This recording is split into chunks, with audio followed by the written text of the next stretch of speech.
Good evening, everyone. I'm going to call the Board of Selectmen to order for the Tuesday, September 15th, 2020 meeting. And we're going to begin with a quick announcement that Sean Copeland, the chair, is unavailable this evening, so I'll be chairing the meeting this evening. And with that, I'll ask everyone to please stand for the Pledge of Allegiance.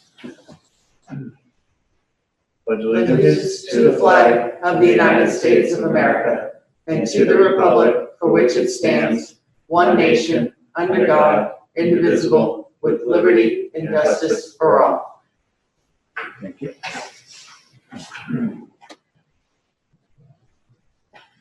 Due to the ongoing COVID-19 pandemic, Governor Baker issued an emergency order temporarily suspending certain provisions of the open meeting law.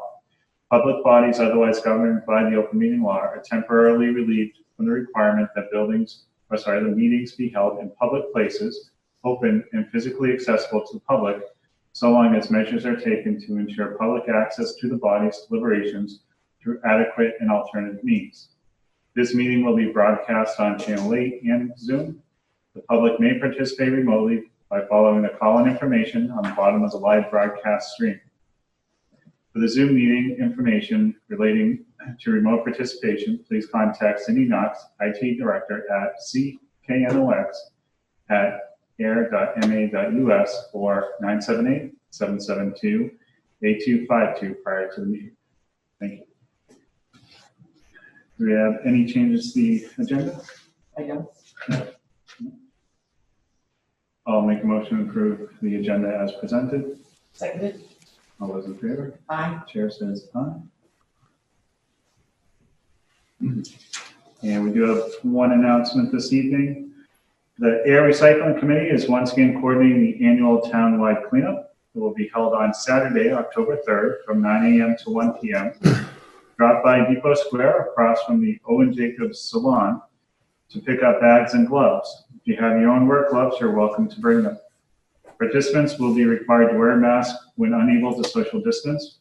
For more information, please contact the Ayer Recycling Committee at ayerrecycles@gmail.com or 978-496-5839.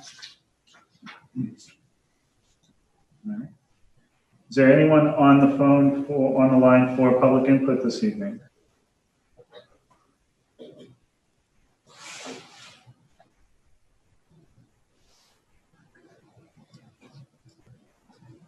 All right. Thank you. All right.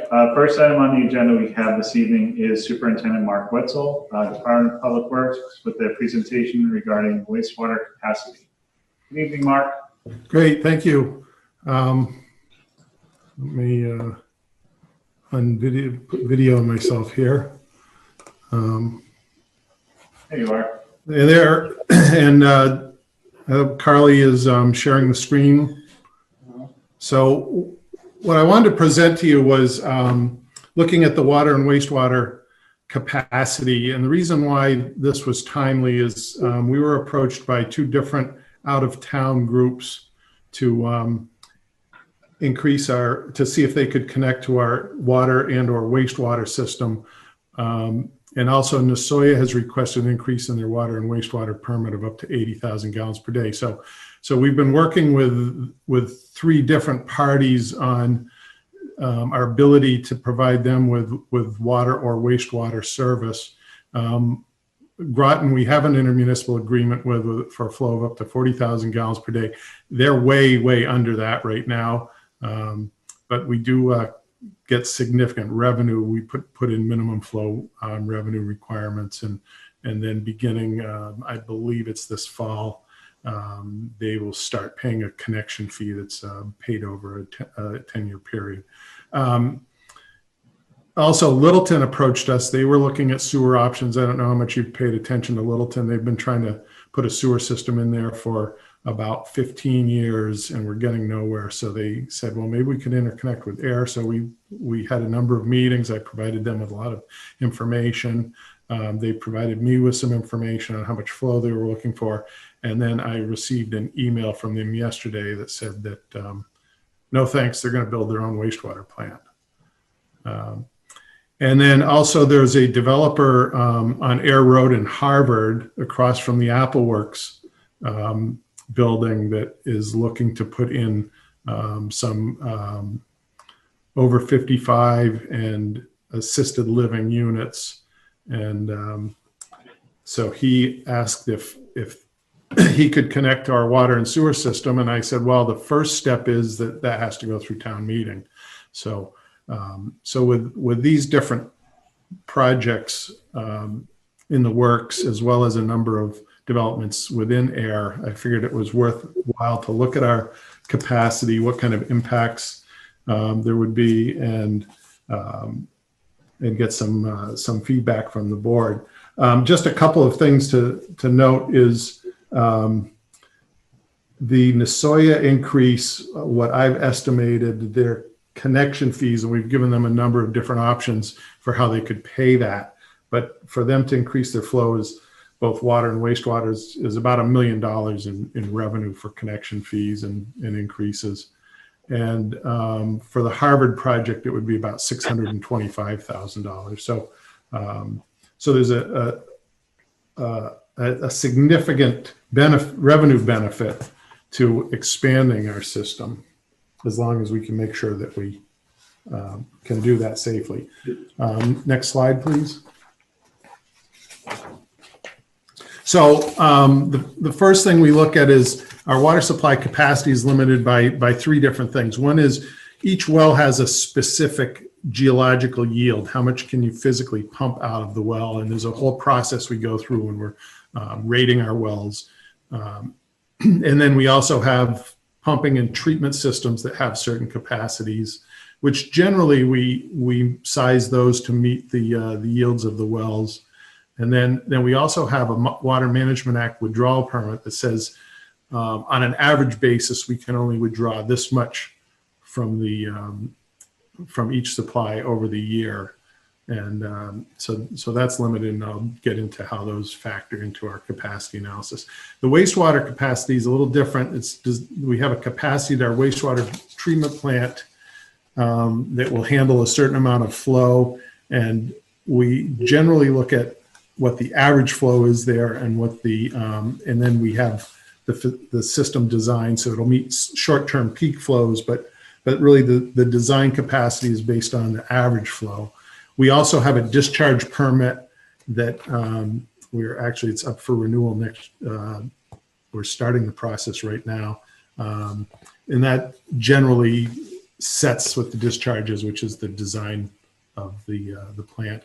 And then we also have the ability to send flow to Devons in our current agreement, and that capacity is currently set in the agreement, and we're going to be beginning renegotiating that. Next slide, please. So why is it important? So Ayer has limited sites for development of additional water supplies. It takes, to develop a new groundwater supply, you need about 12 acres of land. And I'll get into it a little bit more. We have identified a potential new supply. The whole process of testing and approvals and design and construction, the minimum is about 5 years, depending on what other issues you may have, or some permitting issues. We're also, as I mentioned, beginning to negotiate a new wastewater agreement with Devons. If we wanted to increase the capacity of the wastewater treatment plant, it would be very difficult based on the existing infrastructure, the size of the plant and the facilities and the layout, and would cost tens of millions of dollars. But we also want to make sure that we have sufficient capacity for future development. We don't want to give all of our capacity to town of Groton, town of Littleton, town of Harvard, if we don't have enough in reserve for the town of Ayer. Next slide, please. So our current demands for water, we have about 3,430 customers of who are water. Most of those are water and sewer. We do have a few customers that are water only. For instance, we're just putting sewers in up on Groton Shirley Road. So we'll be adding some additional sewer customers that are currently water customers. And then there's also some people up there that have septic systems and probably won't connect to the sewer system. But generally, we serve about 90 to 95% of the community with water and wastewater. The water average daily usage was 1.43 million gallons a day for 2019. That what we look at for capacity planning is the maximum one-day usage. And that's the day or days or weekends in the summer when everybody's watering their lawn and washing their cars and filling their pools. And that generally runs about 2.4 to 2.8 million gallons a day. One thing that's interesting is you note, I have 60% of our flow is commercial and industrial. That tends to really flatten out that maximum one-day usage. If we were a town like Westford, which doesn't have any significant big water users, their maximum one day is probably more like 3.5 to 4 million gallons a day. So they have to develop additional supplies. So having a large commercial industrial base really flattens out those summer peaks. Wastewater, our average daily flow is 1.47. And you go, well, gee, wait a minute, 1.47 is more than 1.43. The difference is a lot of that probably comes from groundwater that infiltrates into our sewer system. And as I mentioned, II is inflow and infiltration, and that contributes probably about 30% to our wastewater flow. And we're just starting their second year of sewer repairs to reduce that. So we're hitting the big spots first, but we do have a lot of old sewers that have cracks and leaks and manholes that are leaking. So we hopefully can reduce that. Next slide. So what's our current capacity? For the wells, as I mentioned, it's limited by how much can we pump or what's our approved yield. So you can see in this chart, we can pump about almost 4.9 million gallons a day as our yield. If everything was working optimum, we could pump over 5 million gallons a day. But we have a water management average daily withdrawal permit of about 2.5 million gallons a day. And as you can see from the previous slide, we're about 1 million gallons under what our Water Management Act permit is. It's a little more complicated than that because the permit is based on river basins, and our two well fields are in two different basins. So we may be close to the limit in one, but not in the other. But anyway, that's what our withdrawal is. The wastewater treatment plant design flow is 1.79 million gallons a day. That's our average.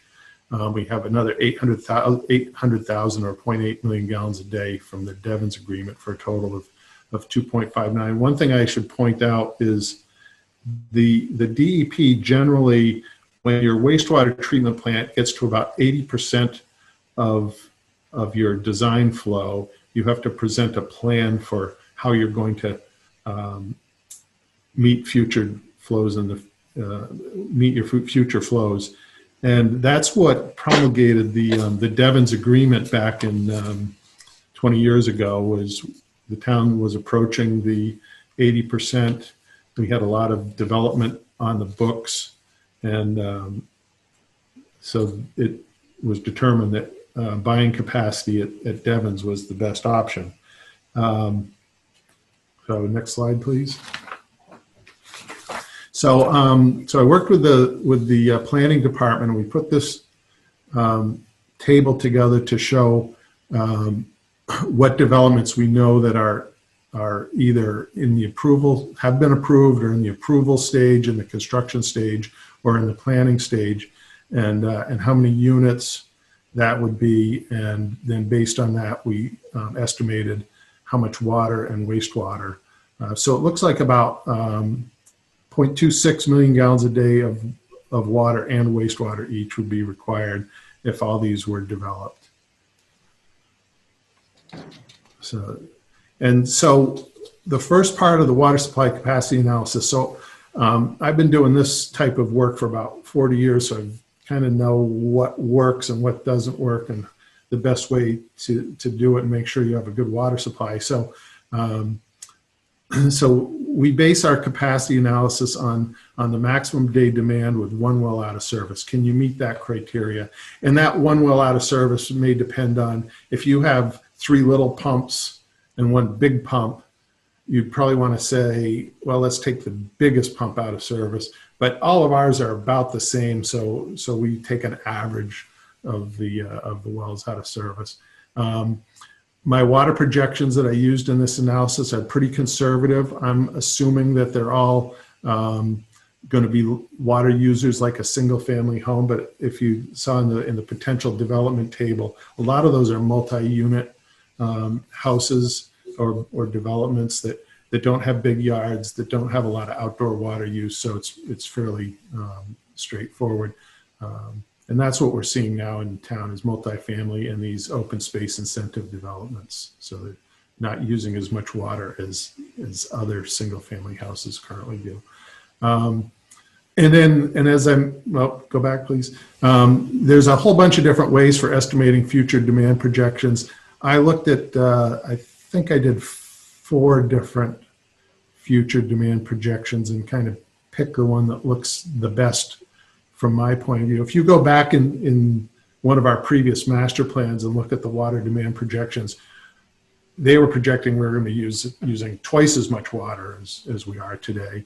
And a lot of that has to do with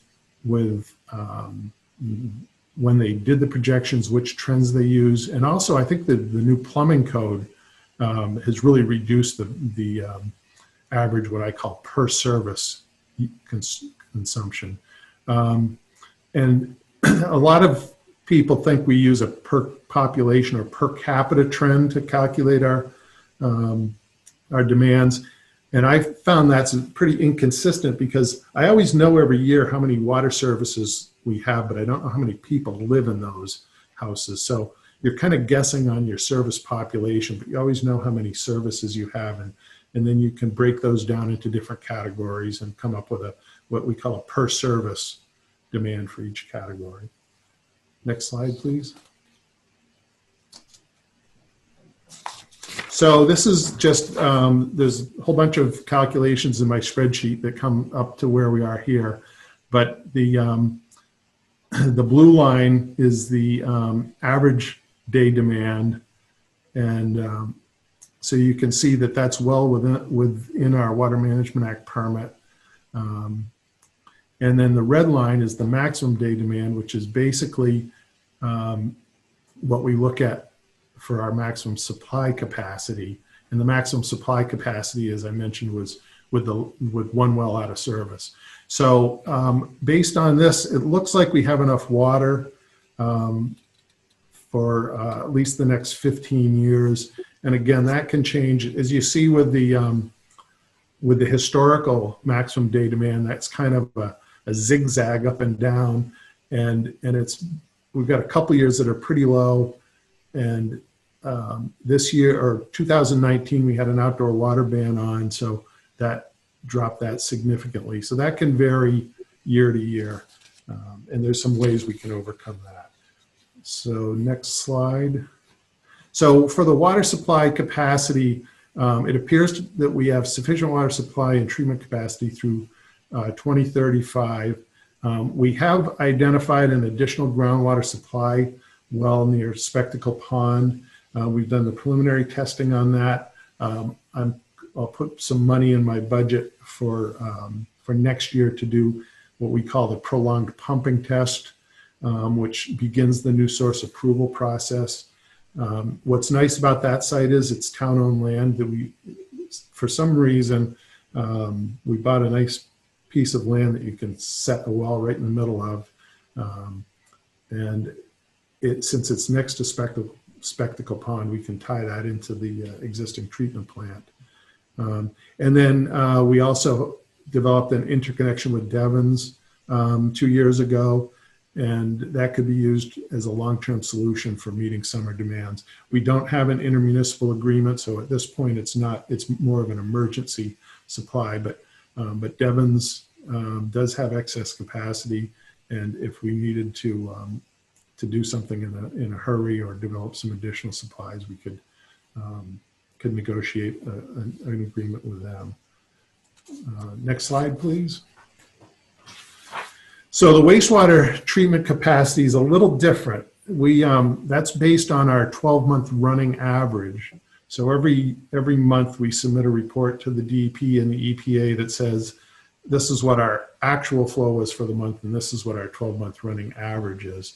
And then, as I mentioned before, Mass DEP requires us to develop an additional capacity plan when the flow equals 80% of the design flow, which is about 1.45 million gallons a day. And we currently have 800,000 gallons or 0.8 MGD capacity at Devon's. That agreement expires in 2021. So I think it's time to start negotiating or seeing how much we need. And this exercise that I've done has given me a pretty good idea of where we are. And as I mentioned also, we're in the second phase of our inflow infiltration elimination, which should improve some of our flows. Next slide. I took this graph out of our wastewater facility report. You can see the total daily flow. You can see we've got some pretty good spikes in that. That's from the inflow and infiltration. When we get heavy rains, you can see they're usually coming in the early winter or spring when we have a lot of runoff, and so hopefully we'll flatten those out a little bit. And then we have a line that shows what our permitted 12-month rolling average is, which is the red upper line, and then the yellow line is the purple line is the 12-month rolling average. So you can see we still have some capacity left based on the 12-month rolling average. Next slide, please. And then, so looking at the capacity and the projected future demands, the blue is what we're really looking at. That's our actual 12-month running average flow. So that's what our capacity is based on. The red is the peak flows, and our treatment plant can probably handle about 3 million gallons a day. Generally, when we start seeing the big high peaks, we send a little more flow to Devon's just to take the stress off of the plant. But if we needed to, we could meet up to about 3 million gallons a day. And so you can see at our 80% capacity, we're just about there now. And so that's a good exercise to evaluate what our future options are. But right now we do have 800,000 gallons a day at Devon's, and in a year we can revisit that. Next slide. So this is the last slide. We also send a minimum of 100,000 gallons a day to Devon's per our agreement. We're obliged to send that, and we pay for that. But actually, their rates are fairly reasonable. And then, as I mentioned, during higher weather flows, we'll send additional flow. Or if we're doing maintenance, if we have a pump down or repairing something down at the treatment plant, and we want to take some of the flow off. I'm estimating that the next agreement with Devon's, we should be looking at about 400,000 gallons a day capacity. So that concludes my presentation on capacity, and those numbers that I presented do include the intermunicipal agreement with Groton and the request from Harvard for the water and sewer, as well as the Nasoya increase. So any questions? Yeah, thank you, Mark. Any questions, Giannis? And one thing I should mention, Scott, because I know that you're a numbers guy, I tend to round some of these numbers. So if you take this times this, it might not equal exactly that. So No, that's fine for presentation perspective, no worries. Mike, so you mentioned that you've identified one other location for a well field. Are there any other locations that would be feasible in the long-term future? Well, yes and no. The most water-rich area in town happens to be over by the Devens Airport. And as you know, there's some other issues out there with groundwater pollution and things like that. I had talked with Jim Moore at Devens about the potential of, so their McPherson well is underutilized. That's fairly close to the Ayer system. It's off of McPherson Road, and possibly doing some joint development in that area. But that was just very preliminary discussions. But if I was going to look also, I would probably look at the Ayer side of that area over there and see if there was another location sort of in the back of our wastewater treatment plant area. But we also have other issues with that location too, because we do have an old sludge landfill at the treatment plant. But I would think those are probably the two, is out near Spectacle Pond or over on the Nashua River area. All right, thank you. That's the only question I had. All right. I think and I'm actually doing a presentation on this next week at New England Waterworks. I think the future of water supply, it's so expensive to develop a new supply. There's so many permits required. Water quality can be an issue, that really the future of water supply in this area is going to be regionalization, where we still have our own system, but we have interconnections. And if we need excess water, we can buy it from Groton or Littleton or Devens or Shirley, and vice versa. If Shirley needs more water, we can sell it to them. And I think that's probably the most resilient and cost-effective way to develop more supplies in the community. The problem is we're so parochial in our town governments that it's really hard to do that. As you know, as I mentioned with Littleton, they said, well, we want to build our own wastewater treatment plant, and I said, good luck to them with that. But that's generally how a lot of water systems are, is in wastewater systems. It's, we want to have our own system, we want to have our own control of it, and our own future. So there's my water and wastewater philosophy for the day. Oh, we will put our water and wastewater trust in you to figure out what we need and our best path forward. So appreciate the information. Thank you. Okay, great. So what we will have an article on town meeting. Robert and I have talked about it for this Harvard development. At least I'm drafting one up for the warrant. That's no commitment from us to supply them. I actually sent him a memo with the costs. I'm a little surprised that he didn't call me and say, are you kidding me? But I just told him, I said, that's the first step we have to overcome. And if you recall, we had a similar article for another developer a few years ago in Harvard that got voted down at town meeting. So I think we have the capacity, we can generate some revenue, but it may be, it's up to town meeting to decide if that's how we want to go. Okay, excellent. Thank you. Thanks very much, Mark. Have a great You're welcome. Night, Mark. Next item we have on the agenda is the town manager's report. And with that, Robert, I'll turn it over to you.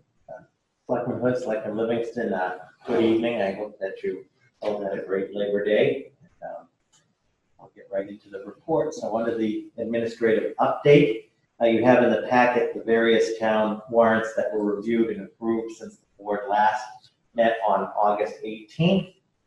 Since the board last met on August 18th, we have successfully concluded the fire chief search process, which I look forward to talking with the board about in more detail on October 6th. when we move forward with that. Additionally, the town's ADA plan review and update, which is grant funded, is underway.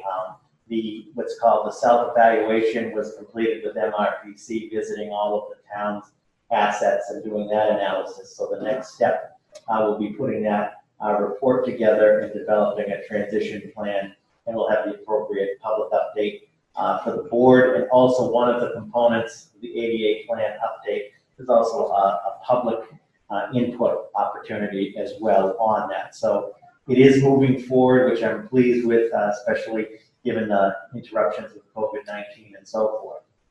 Also, I just want to point out that the Depot Square project continues to move forward based on the Flowers now. Ayer Citizens Plan. Yes, so if you have a chance, go down, as Selectman Livingston just mentioned, the landscaping has been done, and we appreciate the board's support for that. The commuter shelter is being designed for that, as well as the restroom facility. So those are two of the next phases for it. But if you do get a chance, go down, walk around. The landscaping does look good. The fountain base is there. The fountain will be coming at some point, so stay tuned as we continue to develop that space.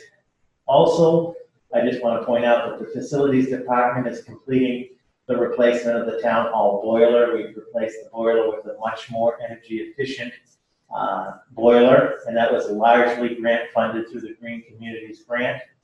The IT department is getting ready to replace the town servers, which town meeting supported through the capital process. They'll be starting with the town hall server this week, then moving to fire and DPW. So just a quick update on that.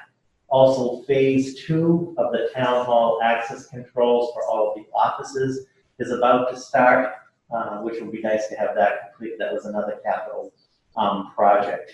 And I will also want to thank the town clerk, Ms. Copeland, and her staff for another successful election on September 1st, and they're getting ready for the big election on November 3rd. And that office and all of the election workers and volunteers have been working very hard with the mail-in voting and everything, and have really run very safe and successful elections. And then finally, as is sort of the back-to-school mode, we're in the process of getting the rate review committee together very shortly. Just as the board is aware, the rate review committee will be making a recommendation, as it does every year, in October/November regarding the solid waste enterprise, and then moving to the water and sewer. And capital planning will also be getting together shortly, as well as the buy board, OPEB, and so forth. So it's like getting everybody back together after the summer, and we're looking forward to another successful year. So it has been a busy but productive summer here at the town hall. In terms of the COVID-19 update, as we've had as a standing item, the COVID-19 situation remains status quo, which is not a bad thing as we move forward. There are no particular updates for the board at this time. Obviously, the big one tomorrow is the first day of school for the Ayer Shirley Regional School District, and I did talk to Dr. Malone today, and they are ready and looking forward to a successful and healthy, productive school year. So we want to wish, everybody the best tomorrow on that first day. The Neshoba Boards of Health, not directly related to COVID-19, but the Neshoba Boards of Health will be offering an October flu clinic. We'll have information on that for all Ayer residents. That'll be in October. The town is also going to be doing a flu clinic for any employees that are interested. And I'll talk about in a minute our improved efforts related to fall town meeting preparation and election preparation as we move forward. Finally, on the financial end, as of right now, September 15th, the finances remain strong. The accounting office is in the process of completing all of the grant reimbursements, that paperwork that needs to be done. And since the board last met on August 18th, there has not been any significant unforeseen COVID-19 expenditure or impact. But of course, we'll keep you updated as we move forward on that. In terms of action items, I have one appointment tonight. I'm respectfully requesting that the board appoint Ms. Barbara Tierney, the town treasurer tax collector, as the alternate member for the Minuteman Neshoba Health Group. As I mentioned in the packet, our primary representative, Mr. Johnston, the benefits and payroll manager. As town manager, I had been the alternate, but it makes more sense as Ms. Tierney, as the treasurer, does have some role in benefits, and she's interested in getting involved with that. And I will always get the updates and give the updates to the board, and we usually have an update on health insurance from them in February. So that's subject to a vote by the board to appoint Barbara Tierney to the Neshoba Health Group. There's no term on it. Makes perfect sense to me. Absolutely. So I'll make a motion that Ms. Barbara Tierney, the town treasurer tax collector, be appointed as the alternate member of the Minuteman Neshoba Health Group.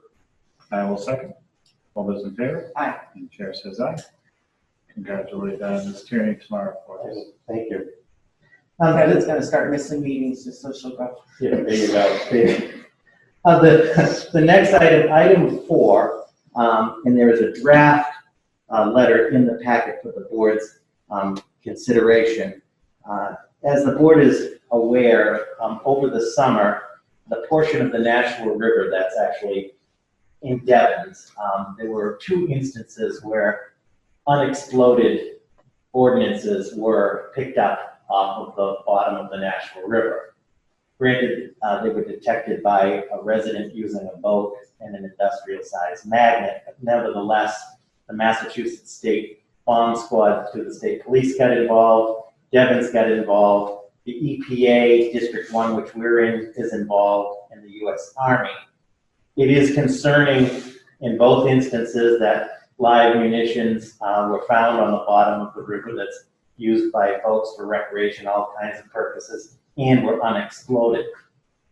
What you have in your packet is a request from the people of Ayer concerned about the environment, PACE, seeking a letter of support from the Board of Selectmen to the EPA's request to the Army to do a comprehensive study of the river and the river bottom as it pertains to the explosives. So that you can see in the material, and I provided you also with the letter from the EPA to the U.S. Army. The situation, both instances have been resolved. Nobody was injured. That's the positive. But there needs to be, the feeling is, some additional pressure or push to get the Army to commit to doing a full study. I mean, it is a former fort and so forth, so it's perhaps not fully surprising, but to do that full study. So the letter, and I just took the liberty of putting together a draft, if the board has any changes on that, is just further stating the support of the EPA's request that the Army do the appropriate study and develop a plan for remediation. Are other communities going to send a letter also, or is Yes, so the Devens Enterprise is going to send one.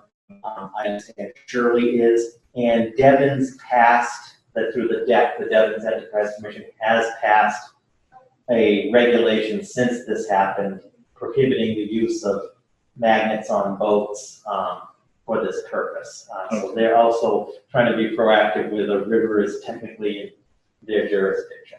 So yes, and those letters are relatively similar to the one you have. excellent? I don't know if this got mentioned, but individual is spelled wrong Okay. on the first paragraph. Yes, I will. My fingers were flying on this No, one. that's So okay. first paragraph, okay. And you got- And I know you Fingers might. flying, you did a great job on everything else. Okay. We'll make that change. No, I'm all for it. Yeah, I agree. I think it's better to be proactive on this one. Mhm. Need a motion? Need a yeah. Yeah, I mean, the letter's for signature by the board, so if the board will vote to approve it, will that be a second? I'll make a motion that the select board approve the letter for the UXO study of the Nashua River as presented in the packet. I will second. All those in favor? Aye. Chair says aye. Great, thank you. The next item 5, the police forum date selection and an update on that. And I know that through the chair, Chief Murray was on the meeting as well. And the chief and his team have been working on their part of the presentation. And what we would like to propose, assuming the board is available, we would like to have the forum occur, if you're in agreement, on Monday, October 5th at 6 p.m. using the Zoom platform because of COVID.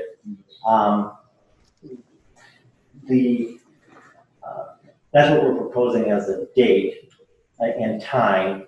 And we'd also like to use the time between now and then, obviously, to promote the forum and so forth.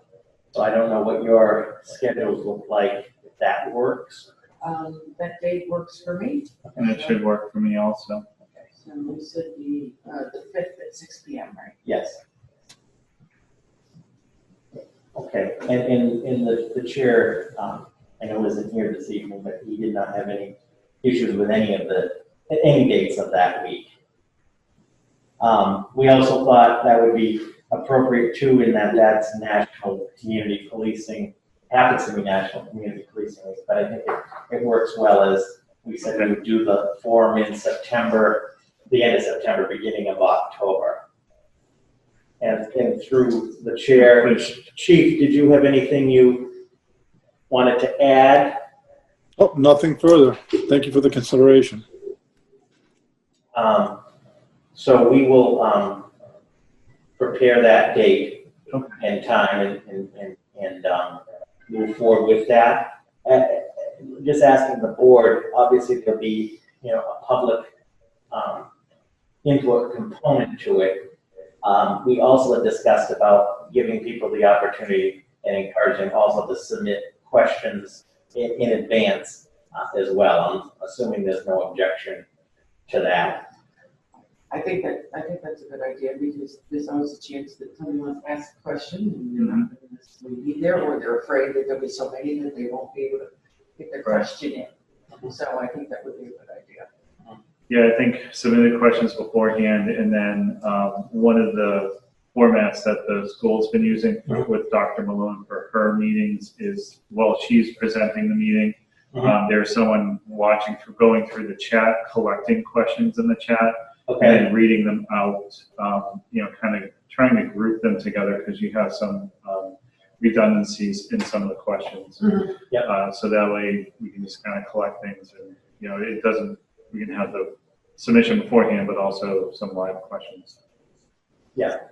So what we were thinking in terms of the general format is that Chief Murray and some members of his team from the department would do their presentation in essence, and I'm oversimplifying, but what the air police do, sort of what they don't do, if you will. We'll talk about the budget a little bit, and when I say talk about the budget, we're talking more of a larger overview, not getting into all of the weeds. And then after that, open it to any questions or comments from the members of the select board. Then it's up to the board. We obviously want everybody questions to be answered. Then we could go through the pre-submitted questions first, and then go to the questions that folks have on the forum and take it from there. And again, we want to answer the majority of folks' questions and so forth. May I just, Chief, Yes. not to fully put you on the spot, and maybe I know you're still developing your presentation. Roughly, what do you anticipate as far as a time for your piece? And if you don't know, that's a fair answer too right now. Yeah, we haven't even gotten that far, Robert, on trying to practice it and see how long we're going to need. I know we only have 2 hours for the meeting. My presentation is not going to be 2 hours, obviously. Yeah. We want to make sure all these questions that people have get answered. But we also hope to give enough information during the presentation that we'll be answering many, if not all of those questions beforehand. Okay. All right. So we'll keep you, I mean, obviously, as we agreed that we set aside a 2-hour time period. The formal presentation, obviously, you will not be the majority of that time. We thank you for that. Okay. All right. Chief, anything else on your end? Nothing for the right now. Thank you, everybody. All right. Thank you, Chief. The next item, item 6, and it's in your packet, is a rough, as we do every year, and this has worked well over the last 2 cycles, having the select board approve a formal in this case, FY22 budget and town meeting calendar. That way, everybody's on the same page, and including the public, and that information is available for everybody. As we've done in the past, the intent is any changes, once the board approves it, any changes on significant dates and so forth requires approval by the select board. I mean, that's sort of to encourage that we stick to the plan. What you have in your packet on this list is a rough draft, with it's still subject to further population and input from the select board. And Ms. Antonello's prepared the draft for me, which I appreciate, and you have a 1-page in there that shows a lot of the committees we still have to populate. So for example, we have to get, rate review in there, capital planning, OPEB, executive buy board. And so what I'm proposing is obviously not an approval for tonight, but between now and the October 6th meeting, the committees will have met. We'll get what we'll call a final draft for the board for October 6th. And then if we're in good shape, looking for approval for October 6th, with no later than the 2nd meeting in October, but get it together moving forward. So there's still areas to be populated. We're open to any suggestions, edits, or so forth, and we'll get that together. One thing, the board, I did talk to Mr. Hogan, and he proposed December 1st, which is actually a Tuesday at 6, which is your first meeting in December. He and the Board of Assessors would like to come to do the tax classification on December 1st. That date has come up since the draft you have, so we'll continue to populate it. And run it also by the thing. So I'm glad you mentioned December 1st, because that's kind of historically when we're doing it. Right. I also think that we should maybe, entertain the idea as to whether or not that should be a standalone meeting, because the premise being is that we're hoping that maybe if we make it a standalone meeting, it'll generate a little more interest. So I'm just going to kind of just throw it out there so that we can kind of be discussing it as we go forward. And then as far as the rate review committee, as soon as we have our next meeting, we're going to come up with a plan, and it is my hope that whatever plan the rate review committee comes up with will then just be populated every year. And we don't have to keep worrying about this. And then, the same kind of with the capital plan, the planning meetings, is that it'll just be, every year at the same time, and then we can just automatically populate it. So, and then the solid waste rate public hearing. What did we do with, when did we do it last year? Wasn't it in November? Yes. Okay, because my concern is if the rate review committee isn't gonna meet until this month, and we haven't met, unfortunately, our original plan was to start meeting every 2 months, and,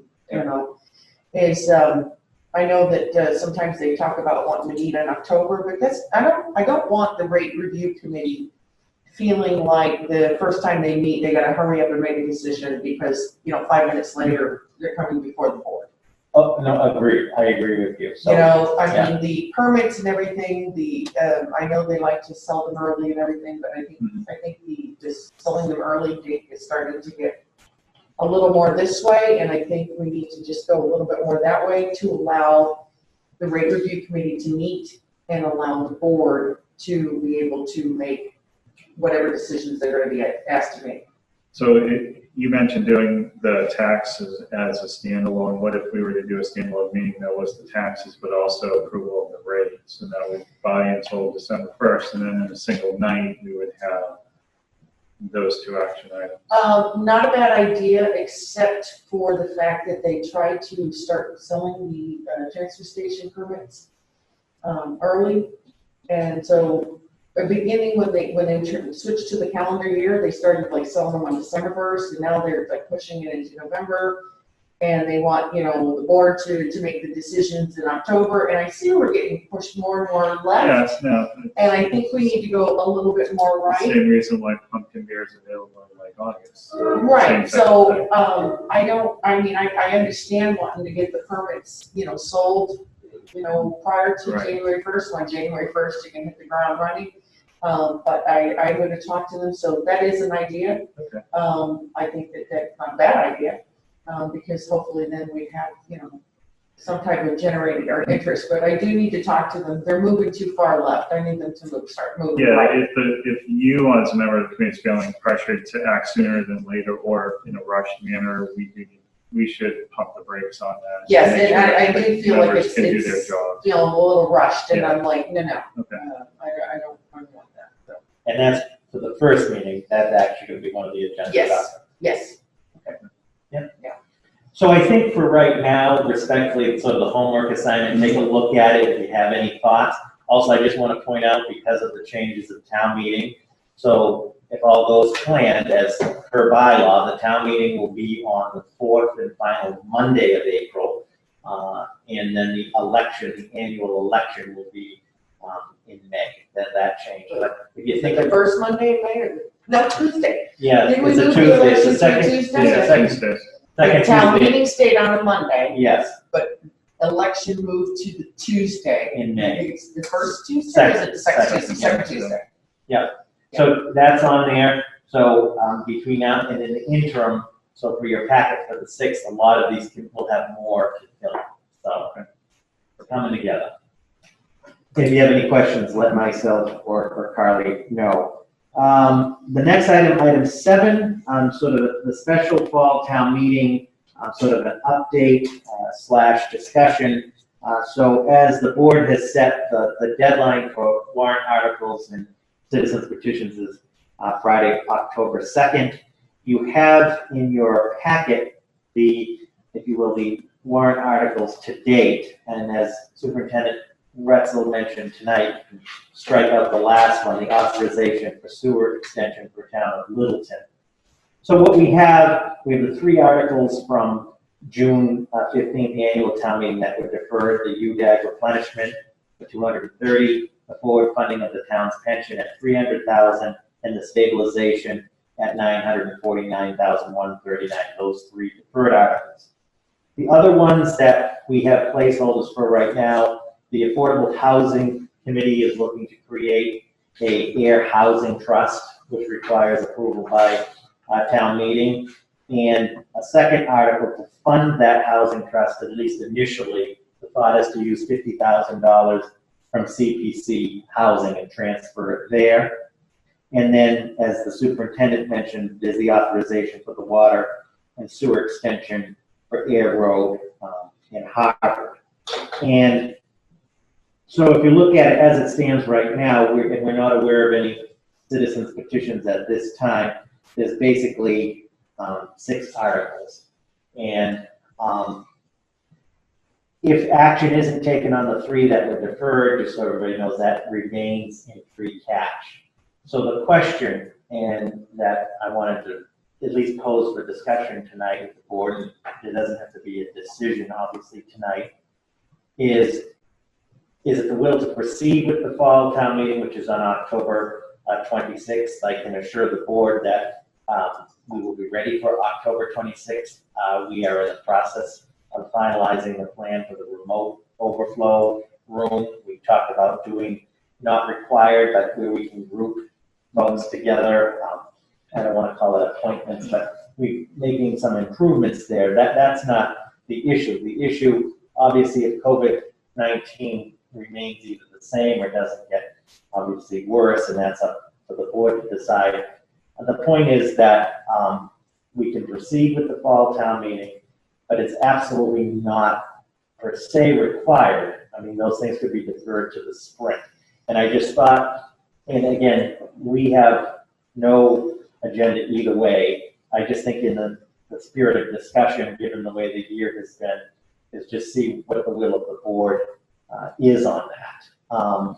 The last thing I will say, I would recommend, and we'll prepare this for October 6th when you meet, I do believe that the board should consider voting to reduce the quorum. The quorum is 50. I'm not saying you can reduce the quorum as low as 5 people. I'm not advocating that. I know this board isn't. The purpose is just in the event, as we saw at the annual town meeting, concern, we want people to come and participate. And it's not designed to deter people.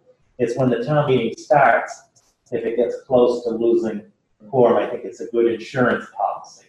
But I just want to make it clear that it's not designed to deter. But I don't know what the board's thoughts are. So, a couple things were going through my head. So, one, again, for just discussion, is it, and of course we'll make this decision October 6th, but is it beneficial to the town, especially, I laugh, it's 2020, you know, and there's I think one of the farmers' almanacs says we might have a bad winter. So, is it maybe a good idea to, you know, leave the money on the deferred articles in the free cash for an emergency?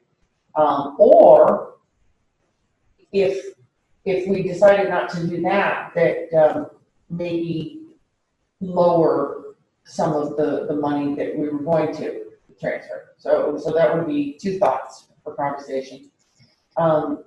Second conversation, I think, is, so I know you said that it's not required that we have the fall town meeting. Mm-hmm. So if, for example, we decided not to have it in October, based on whatever, you know, what's going on right now, I'm just throwing this out for discussion, okay? What about if we needed to get some of these things going, you know, and depending on what else comes up before the warrant closes, maybe having like a January meeting. Mm-hmm. And then we still have the spring. So what I'm saying is that, is it also possible that we could just like move the date? Just push everything back. Yeah, okay. And then as regarding the actual town meeting itself, I am very concerned over the overflow room because of, you know, the 44-second delay that went on, which was just absolutely ridiculous. Agreed. But and we have always encouraged and asked for all the employees to be in the room at town meeting. Mm-hmm. I would think that this time, under this circumstance, that maybe we would just have the employees that would absolutely be required to answer a question. Agreed. And not ask all of them to be there because that takes up space. We're even seeing them behind the screen as opposed to the audience. Well, depending on how that would affect the or put them in COVID the rules. overflow room. Right, you know, put them in the overflow room. Exactly, Yeah. exactly. Put them in the overflow room, Mhm. exactly. So I think that would be something that would need to be discussed also, as far as that goes. And I feel like there was one more thing and I just lost it, so. Well, if it comes back to you, you can circle back. On the spend articles, so these are all allocations of free cash. Correct. So even if we were to shelve them, if for some unforeseen reasons that we do need this money, we would still need an act of town meeting to tap those funds. Correct. So it'd be either tapping the funds via free cash or stabilization, which is one of the articles. All right. On the other ones, like the air housing, I think that's something that may be beneficial if we're trying to get it done sooner than later. But if they're amenable to waiting until the spring or a later date, I think that would be fine. Also, I think Janice had a great point regarding like the town employees. I know I mentioned to you that if we have the fall town meeting, it's a great opportunity to test the overflow because you've said that you think they would solve. It gives us the opportunity to actually test it by having, even if it's just a few test subjects in the overflow room, to make sure that it's working correctly, so we know when we get to Springtown meeting, if we're still in the same situation, and which would be a much larger town meeting, we have the capacity for that. I agree. And now I remember my other. Okay, Bethany, please. So in regard to quorum, I just want to reiterate what he said, because sometimes it gets confused. If we decided to reduce the quorum, we're only asking it for the October fall town meeting, Correct. okay? It's not for all the town meetings, it's for that one in Excellent point. particular, It's just that one. Yes. okay? Because I don't want any, It's not permanent, right? concerns going out there that, I agree with you. Yeah. And so, okay, Yeah. that was it. Yeah. I just wanted to reiterate that. Yeah, so through the Yeah. chair, Please. excellent point for Selectman Livingston. If the board decides to reduce the quorum, exactly, it's just for that town meeting due to emergency purposes. It's not a permanent change. The quorum remains 50. You have to do it on a case-by-case basis. The other point that I think is just to reemphasize is the board is aware. The board also has the legal authority to call a town meeting, a special town meeting. So to your point, if there had to be one called in January or so forth, the board does have the power to do that. I think the third thing, we just need to be cautiously prepared. I don't think it's quite the same situation we were in the spring, but there may be the possibility, if the town meeting even set for the 26th, that it has to be delayed or pushed back. I mean, right now, the COVID-19 numbers in Ayer are better than they were, you know what I'm saying, back in the spring. So I wanted to start that discussion with you tonight. Obviously, not looking for a decision. We do have some time, I think, but we're still following, the plan with October 2nd as the deadline, as we normally do, with October 6th, review of the warrant and so forth. And I think the final point, and we always want people to attend that, and we'll be prepared to accommodate that successfully, but also it's looking, the smallest fall town meeting that I've been to has had 4 articles. I'm just saying it's not as lengthy. I think the point about employees, where there's a lot of employees that don't have articles. And I just want the board to know, lastly, I checked extensively with DPW and with the planner and the planning board. There are no street acceptances that we happen to luck out this year. There are no street acceptances. There are no zoning. I know you're going to be disappointed. There are no zoning, so we're in good shape. So just give that some thought as we move towards the 6th. Finally, the last item, item 8, in your packet, I'm respectfully recommending that the board vote to approve and sign the conservation restriction for the John Carroll Preserve, which is 54 and 56 Littleton Road. You have in your packet the conservation restriction, which was reviewed by town council. It has been approved previously by the Conservation Commission. It has also been approved by the state Department of Energy, Environmental Resources, and all conservation restrictions require a vote of approval and signature from the board. Lastly, 54 and 56 Littleton Road, what does the conservation restriction do? This is the first of open space residential development, OSRD, that town meeting approved, a different type of development that sets aside more conservation land. So you can see this is the proposed development. And Ms. Antoinette has the arrow with the conservation land in the back. That's all protected through the restriction. The restriction does 2 other things. It allows public access to the conservation land, and it requires the creation of a homeowners association. And lastly, the homeowners association is responsible to fund the annual maintenance of the conservation restriction area, which is between $1,000 to $3,000 annually. So that's sort of it in a nutshell. This has not been built yet. It's the development proposal. So where's the public access? Is it the gray area? Yeah. Okay. Where's Littleton Road again, please? Yeah, Littleton Road's here. Right, And then, But I mean, in air, where? oh, and past the Rotary, headed, if you go past the Rotary, past Jarvis's. Oh, okay, Yeah. thank you. Yeah. Yeah. It's like, I moved on me. Okay.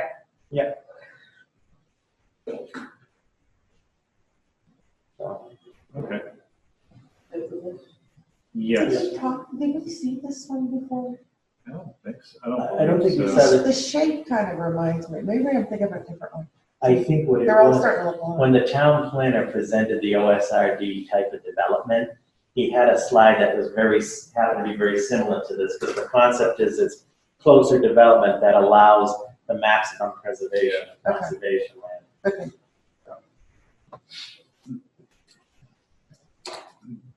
I'll make a motion to approve the conservation restriction for John Trail Preserve at 54 and 56 Wilton Road as presented to the select board. Seconded. All those in favor? Aye. Chair says aye. Approved. And that concludes my report. I want to thank both of you for the time and consideration on all the items. Thank you, Robert. We had nothing on their new business and selectmen's questions. Anything last minute to bring up? And next is the approval of meeting minutes for August 18th, 2020. I had no issues with those. Looks so pleasant, so I wasn't here, so it looked fine to me. All right. I'll make a motion to approve the meeting minutes for August 18th, 2020 as presented. Seconded. All those in favor? Aye. Chair says aye. And now the board is going to enter executive session. I have a slip printed out just in case you need it. Okay. Do you want me to read it or you want I can read it.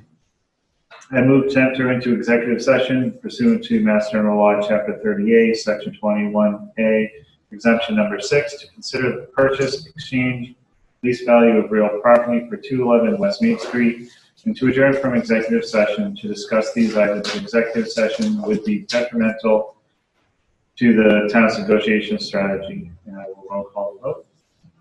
Person Williams. Aye. Chair says aye. We're in executive session.